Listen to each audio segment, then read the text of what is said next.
Hey there everyone, and welcome to this week's market update. This last week in El Paso County, we saw a total of 243 new properties come to market. We saw 54 price increases, 135 price decreases, 59 homes that went back on the market.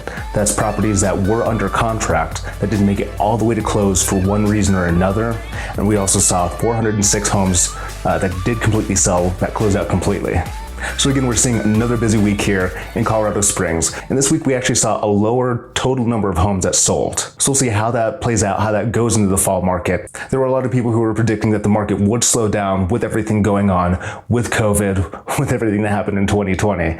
But it seems like it hasn't quite stopped our housing market. This past week, Realtor.com released a list of the top 10 zip codes across the country. And no surprise, Colorado Springs made the list. Not only did we make the list, but 80911 was number one across the nation for the list.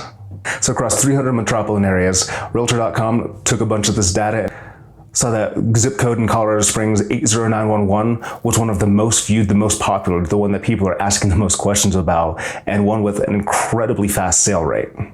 Across the nation, it takes about 60-70 days on average to get a home sold in the middle market, and in 80911, it took an average of 18 days. This week in Colorado Springs, this week across El Paso County, the average is actually 15 days. So we are multiples below what it takes to sell a home kind of across the nation on average. Also, interest rates are continuing to be quite a topic for real estate, as they always are. So it sounds like some of the major lenders out there are going to be changing up the way they do things a little bit. By that I mean they're going to be giving the highest priority to people who are looking at buying. So it looks like this past week there was a little bit of a discrepancy of people who are looking to refinance and people who are looking to actually buy a home. So we're seeing a difference of about 0.2%. And what lenders are really trying to do, they're really trying to focus in on more stimulating the economy, getting purchases going because the amount of jobs that creates for the economy. And while interest rates are still pretty low for refinance, if it's something that you would like to take a look at, I suggest you do that sooner rather than later because we don't know where interest rates are going to be.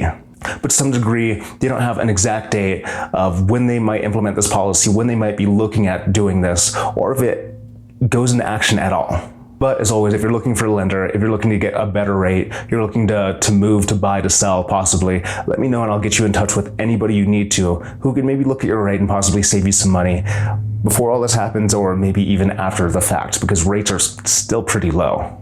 But that concludes this week's market update. Thank you guys for watching. As always, if you have any questions, feel free to reach out to me. Send me a text message, send me a message, and if you're brave enough, give me a call. Thank you guys for watching, and I will see you next week.